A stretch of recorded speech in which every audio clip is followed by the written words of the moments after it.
अगस्त्य मुनि ने कहना जारी रखा, पिता की आज्ञा पाकर कैकसी विश्रवा के पास गई।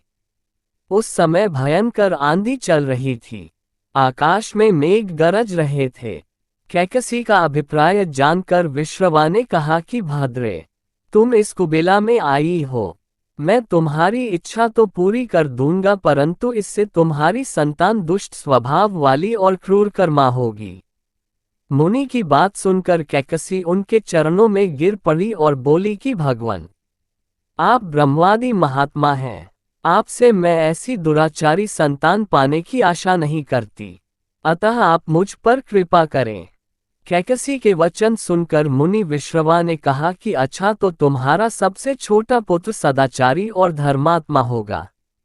इस प्रकार कैकसी के 10 मुख वाले पुत्र का जन्म हुआ, जिसका नाम दशग्रीव रखा गया। उसके पश्चात कुंभकर्ण, शूर्पणखा और विभीषण के जन्म हुए। दशग्रीव और कुंभकर्ण अत्यंत दुष्ट थे, किंतु विभीषण धर्मात्मा प्रकृति का था। अपने भाई वैश्रवण से भी अधिक पराक्रमी और शक्तिशाली बनने के लिए दशग्रीव ने अपने भाइयों सहित ब्रह्मा जी की तपस्या की। ब्रह्मा के प्रसन्न होने पर दशग्रीव ने मांगा कि मैं गरुड़, नाग, यक्ष, दैत्य, दानव, राक्षस तथा देवताओं के लिए अवध्या हो जाऊं। ब्रह्मा जी ने तथास्तु कहकर उसकी इच्छा पूरी कर दी। विभीषण ने धर्म में अविचल मति का और कुंभकर्ण ने वर्षों तक सोते रहने का वरदान पाया। फिर दशग्रीव ने लंका के राजा कुबेर को विवश किया कि वह लंका छोड़कर अपना राज्य उसे सौंप दे। अपने पिता विश्रवा के समझाने पर कुबेर ने लंका का परित्याग कर दिया और रावण अपनी सेना, भाइयों तथा सेवकों के साथ लंका में रहने लगा। लंका में जम जाने के बाद अपने बहन शूर्पणखा का विवाह कालका के पुत्र दानवराज विद्युविह्वा के साथ कर दिया। उसने स्वयं दिति के पुत्र मय की कन्या मंदोदरी से विवाह किया, जो हेमा नामक अप्सरा के गर्भ से उत्पन्न हुई थी।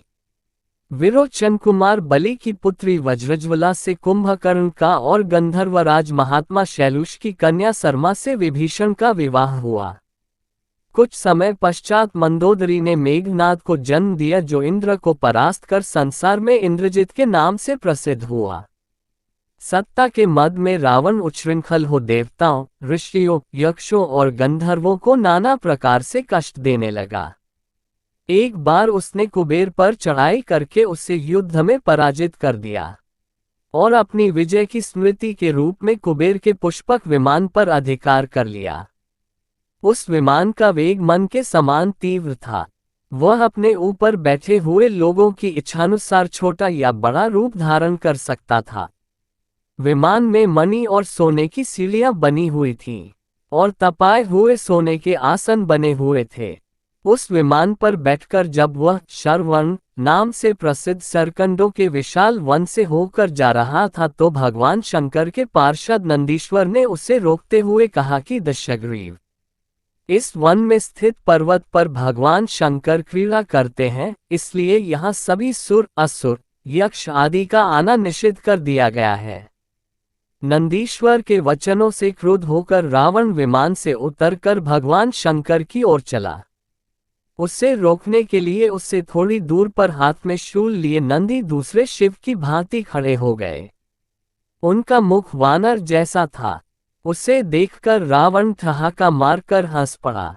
इससे कुपित हो नंदी बोले कि दशानन, तुमने मेरे वानर रूप की अवहेलना की है, इसलिए तुम्हारे कुल का नाश करने के लिए मेरे ही समान पराक्रमी रूप और तेज से संपन्न वानर उत्पन्न होंगे। रावण ने इस ओर तनिक भी ध्यान नहीं दिया और बोला कि जिस पर्वत ने मेरे विमान की यात्रा में बाधा डाली है, आज मैं उसी को उखाड़ फेंकूंगा। ये कहकर उसने पर्वत के निचले भाग में हाथ डालकर उसे उठाने का प्रयत्न किया। जब पर्वत हिलने लगा तो भगवान शंकर ने उस पर्वत को अपने पैर के अंगूठे से दबा दिया। इससे रावण का हाथ बुरी तरह से दब गया और वह पीड़ा से चिल्लाने लगा। जब वह किसी प्रकार से हाथ न निकाल सका तो रोते रोते भगवान शंकर की स्तुति और क्षमा प्रार्थना करने लगा। इस पर भगवान शंकर ने उसे क्षमा कर दिया और उसके प्रार्थना करने पर उसे एक चंद्रहास नामक खड्ग भी दिया।